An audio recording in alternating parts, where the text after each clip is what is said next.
आपण काय बघतोय सध्याला की formation of your RBC, WBC आणि प्लेटलेट्स. ओके, फॉर्मेशन म्हणजे बनणे. आरबीसी कसं बनतो, डब्ल्यूबीसी कसं बनतो किंवा प्लेटलेट कसं बनतो. हे बनणं ऍक्च्युअल मध्ये रेड बोन मॅरो मध्ये बनतो. रेड बोन मॅरो कुठे प्रेझेंट आहे? तुमच्या इपिफायसिस सेक्शन मध्ये प्रेझेंट आहे of your femur bone. Femur bone येथे पण त्याला आपण थाय बोन बी असं म्हणायचं. हे आहे ना, जे थाय आहे, त्या थायला मधलं जे बोन प्रेझेंट आहे त्याला आपण फीमर असं नाव दिलेलं आहे. कळालं का? हातामध्ये बी बोन्स आहेत, पायामध्ये बोन्स आहेत. ते आपण नेक्स्ट लेक्चर मध्ये याच्या थोड्या लेक्चर्स मध्ये आपण स्केलेटल सिस्टम बघणार. म्हणजे कुठले कुठले बोन्स आहेत, काय बोन्स प्रेझेंट आहेत, किती मध्ये प्रेझेंट आहेत किंवा किती ओव्हरऑल काउंट बोन्सचा किती ते आपण बघू अपकमिंग लेक्चर्स मध्ये. राईट, हे क्लिअर. फीमर सेक्शन मध्ये रेड बोन मॅरो असतो. रेड बोन मॅरो मध्ये तुमचं काय बनतं? ब्लड सेल्स बनतात. ओके,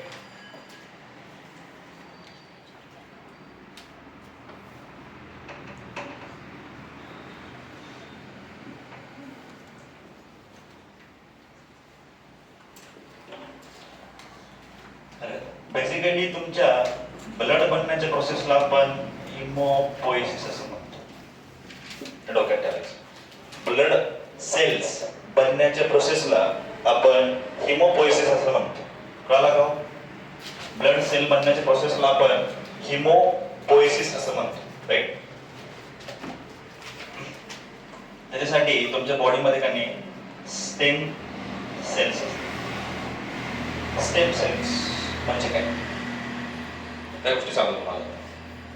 तुमच्या बॉडीमध्ये कधीच ब्लड सेलची कमतरता येणार नाही due to this stem cells.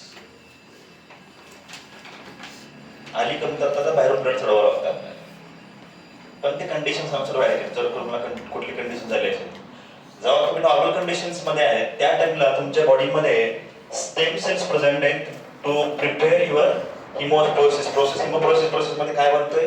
RBC, WBC आणि तुमचे प्लेटलेट्स बनतात.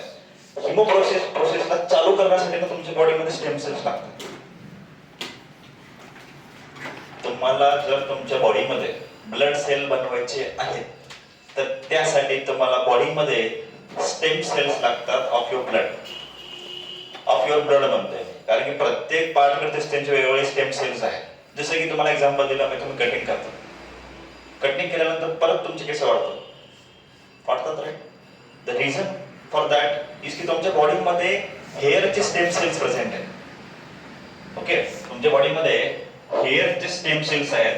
त्यामुळे जेव्हा तुम्ही हेअर्स कट करणार परत तुमचे स्टेम सेल्स काय बनवतात? हेअर्स बनवतात. जर तुमच्या बॉडीमध्ये आरबीसी कमी व्हायचं दिसलं तर परत तुमचे जे स्टेम सेल्स आहेत तुमच्या ब्लड मधले त्यांनी तुमचे ब्लड बनवायला सुरू करतात. ब्लड बनवणं सुरू करणं म्हणजे तुमच्या आरबीसी, डब्ल्यूबीसी आणि प्लेटलेट्स बनवणं सुरू करतात. समजलं? म्हणजे स्टेम सेल्स असं गोष्ट आहे की ते तुमच्या प्रोसेसला स्टार्ट करते, त्याशिवाय तुमच्या प्रोसेसला स्टार्ट होत नाही. कट केलं वापस बनायला सुरू होतं, अजून कट करा वापस बनायला सुरू होतं. तर तुमच्या बॉडीमध्ये सगळ्यात मोठा रोल तुमच्या स्टेम सेल्सचा असतो. तर तुमच्या बॉडीमध्ये स्टेम सेल्स राहणं खूप गरजेचं असतं. कळालं?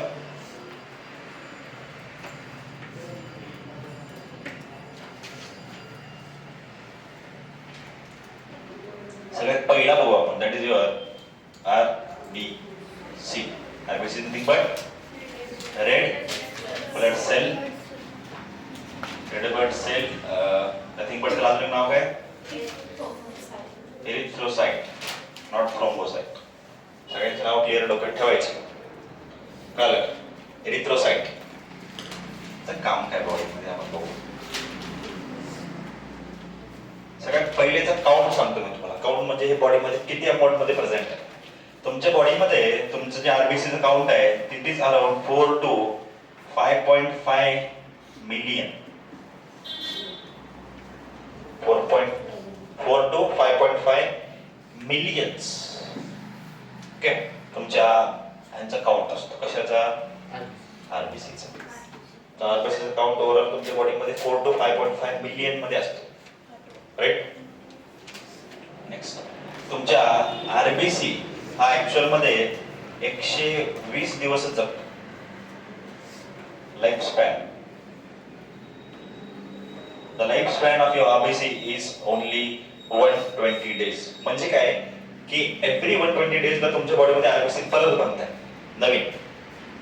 ओके, तुमच्या बॉडीमध्ये परत तुमचे आरबीसी बनतात. आरबीसी परत बनणे म्हणजे काय, तुमच्या बॉडीमध्ये जेव्हा 120 दिवस झाले की तुमचा आरबीसी हा डिस्ट्रॉय होतो.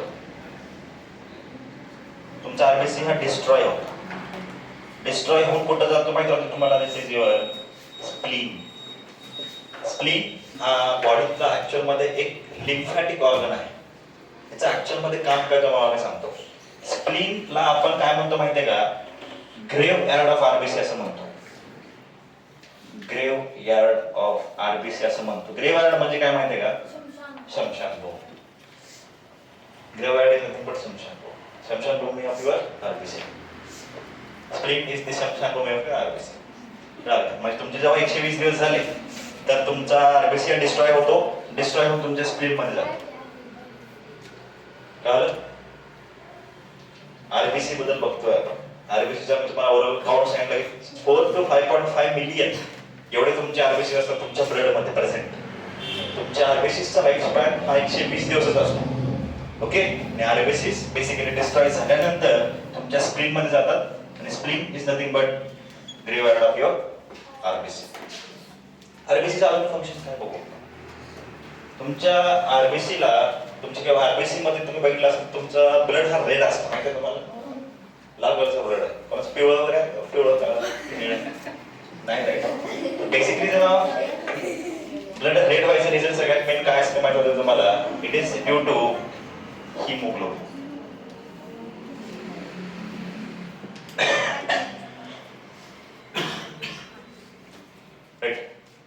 पर्टिक्युलरली तुमच्या ब्लडला रेड कलर द्यायचं काम तुमचं हिमोग्लोबिन करतं. तुमच्या ब्लडमध्ये हिमोग्लोबिनचा actual rate around 12 to 16 grams, not grams, पण 12 to 16 रेंज मध्ये असतं. तुमचं हिमोग्लोबिन हा ऍक्च्युअल मध्ये तुमच्या बॉडीमध्ये तुमच्या आरबीसी सेक्शन मध्ये प्रेझेंट आहे. इट गिव्स अराउंड तुमच्या ब्लडला रेड कलर द्यायचं काम करतो. प्लस याचा अजून फंक्शन काय आहे ते सांगतो मी तुम्हाला. तुमच्या हिमोग्लोबिन मध्ये 4 Fe ions असतात. Fe nothing but iron.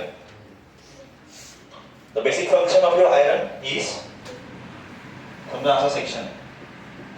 आपण काय म्हणलं होतं तुमच्या ब्लड मध्ये 2 टाईपचे ब्लड बघितले होते आपण. एक ऑक्सिजनेटेड ब्लड बघितलं होतं, एक डिऑक्सिजनेटेड ब्लड बघितलं होतं. बरोबर आहे सर? त्यामध्ये आपण काय म्हणलं होतं? ऑक्सिजनेटेड ब्लड मध्ये काय प्रेझेंट आहे? ऑक्सिजन प्रेझेंट आहे. डिऑक्सिजनेटेड मध्ये CO2 प्रेझेंट आहे. तुम्हाला आम्ही काय म्हणलं होतं की तुम्हाला जर तुमच्या ब्लडला एक्सचेंज म्हणजे तुमच्या ब्लडला ऑक्सिजनेटेड डिऑक्सिजनेटेड करायचं किंवा डिऑक्सिजनेटेड ऑक्सिजनेटेड करायचं असेल तर तुमचा ब्लड कुठे गेला पाहिजे? तुमच्या लंग्स कडे गेला पाहिजे for the exchange of your gases. आता जर त्याला एक्सचेंज करायचं असेल तर तुमच्या ब्लड वाया त्याला जावं लागेल. मग ब्लड मध्ये असं कोण आहे त्याला ते घेऊन चाललाय? मी काय विचारलंय? ब्लड मध्ये असं कोण आहे मध्ये? मी ब्लड वेसल्स नाव विचारत नाहीये. मला सांगा, आपल्याला इथून तिथं जायचंय किंवा इथून दुसऱ्या गावाला जायचं, तुम्ही गाडी युज करते किंवा बस युज करता, जे काय असेल वाहन युज करतो आपण. ज्यांनी जास्त सुशांत असेल त्यांनी चालत जात. तिसरी चॉईसेस. पण मी गाडी युज करतो. समजा मला जर इथून तिकडे जायचंय किंवा मला जर ट्युशन द्यायचं असेल तर मी गाडी युज करणार. बरोबर आहे? म्हणजे काहीतरी काय मी सपोर्ट युज करतोय for going this place to that place. मला हर्ट पासून जायचंय लंग्स कडे. तुमच्या ब्लड थ्रू मी चाललोय खरं, रस्ता सगळ्यालाच आहे. काही जण गाडी वापरतात, काही जण चलत जातात. जर लांब असेल तर चलत जात नाही तर गाडी वापरतात. मला जर समजा आता ऑक्सिजनला ब्लड मध्ये पाठवायचं किंवा CO2 ला तर त्या लंग्स कडे घेऊन जायचं. समजा काय करायचं, मला तुमच्या बॉडीमध्ये डिऑक्सिजनेटेड ब्लड बनलेला आहे, कळालं? त्या डिऑक्सिजनेटेड ब्लडला आपल्याला काय करायचं? ऑक्सिजनेशन करायचं. तर ऑक्सिजनेशन करण्यासाठी कुठे जावं लागेल? लंग्स कडे जावं लागेल. लंग्स कडे जाण्यासाठी सगळ्यात मेन त्याला तुमच्या ब्लड थ्रू वाया जावं लागेल. बरोबर? त्याला ब्लड थ्रू जायचं असेल मग त्याच्यामध्ये ब्लड मध्ये कोण तर असेल त्याला घेऊन जाणार, म्हणजे त्याला कोणाला चिटकून जाणारच. तुम्हाला सांगतो, तुमच्या CO2 ला कुठे ना कुठे चिटकावं लागते टू गो टू लंग्स, आणि O2 ला कुठे ना कुठे चिटकावं लागते to go in to the body किंवा हार्ट. हार्ट मध्ये आल्यानंतर बॉडी मध्ये जातं.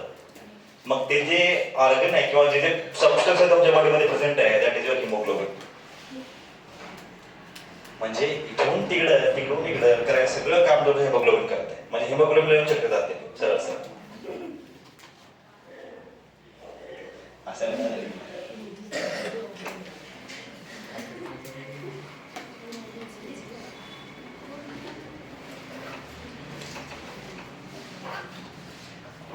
म्हणजे काय, जर आपण बघितलं तर तुमचा एचपीचा एक मॉलिक्यूल असेल, एचपीचा मॉलिक्यूल तुमचं CO2 CO2 CO2 आणि CO2 ज्या CO2 आहे ज्यामध्ये हा एक सेक्शन आपण फक्त बघतो, म्हणजे एक हिमोग्लोबिन मॉलिक्यूलला तुमचे 4 CO2 अटॅच. ह्या CO2 ला आता काय करत माहिती का, हे हिमोग्लोबिन तुमचे ब्लड वाया घेऊन जाते तुमच्या लंग्स कडे. लंग्स मध्ये कुठे अल्व्हिओलामध्ये जातो. अल्व्हिओलामध्ये काय व्हायला, एक्सचेंज ऑफ गॅसेस व्हायला. त्या विषय काय सांगतो तुम्हाला, तुमच्या हिमोग्लोबिनला सगळ्यात जास्त अफिनिटी म्हणजे ॲबिलिटी टू बाइंड सगळ्यात जास्त O2 ला असते. Affinity is nothing but ability to bind. विषय काय माहितीये का, मी काय म्हणलं की तुमच्या एचबी ला सगळ्यात जास्त अफिनिटी कोणाची आहे, O2 ची आहे. मग जेव्हा इथं आल्यानंतर तुमचा O2 येऊन थांबलेला असणार, बरोबर. अल्व्हिओलामध्ये O2 आलेला आहे, तुमच्या रेस्पिरेटरी सिस्टम थ्रू तुमचा O2 येऊन अल्व्हिओलामध्ये थांबलेला आहे, राईट. त्यानंतर जे CO2 आहे, CO2 तुमच्या बॉडी थ्रू आलेला आहे, बरोबर आहे. मग आता विषय काय होतो माहितीये का, हे O2 त्या CO2 ला एक्सचेंज करतो, कारण की आपण काय म्हणलं अफिनिटी कोणाची जास्त आहे, O2 चे जास्त आहे. सो अफिनिटी O2 चे जास्त असल्यामुळे ते विषय काय झाला माहितीये का, की O2 जाऊन ह्यांना अटॅच झाला आणि CO2 गेला तुमच्या अल्व्हिओलामध्ये, आणि त्यानंतर तुमच्या बॉडीमध्ये तुमचा ब्लड हा ऑक्सिजनेटेड झालेला आहे. कळलं? ती आणि हे इंटरलिंक आहे, ते डोक्यात ठेवायचं. आपण सर्क्युलेटरी सिस्टम म्हणजे तुमचं हार्ट बद्दल शिकलं होतं, हार्टमध्ये डिऑक्सिजनेटेड ब्लड, ऑक्सिजनेटेड ब्लड बद्दल शिकलं होतं ना, त्यामध्ये ह्या गोष्टी क्लिअर पाहिजे तुम्हाला. एचपी ला सगळ्यात मेन अटॅच अफिनिटी कशाची असते, तुमच्या O2 ची असते. कळलं?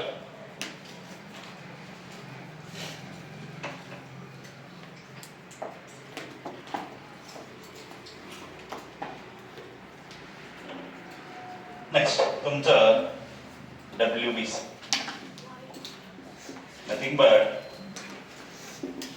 व्हाईट ब्लड सेल्स, त्यालाच आपण काय म्हणतो, ल्युकोसाइट्स असं म्हणतो.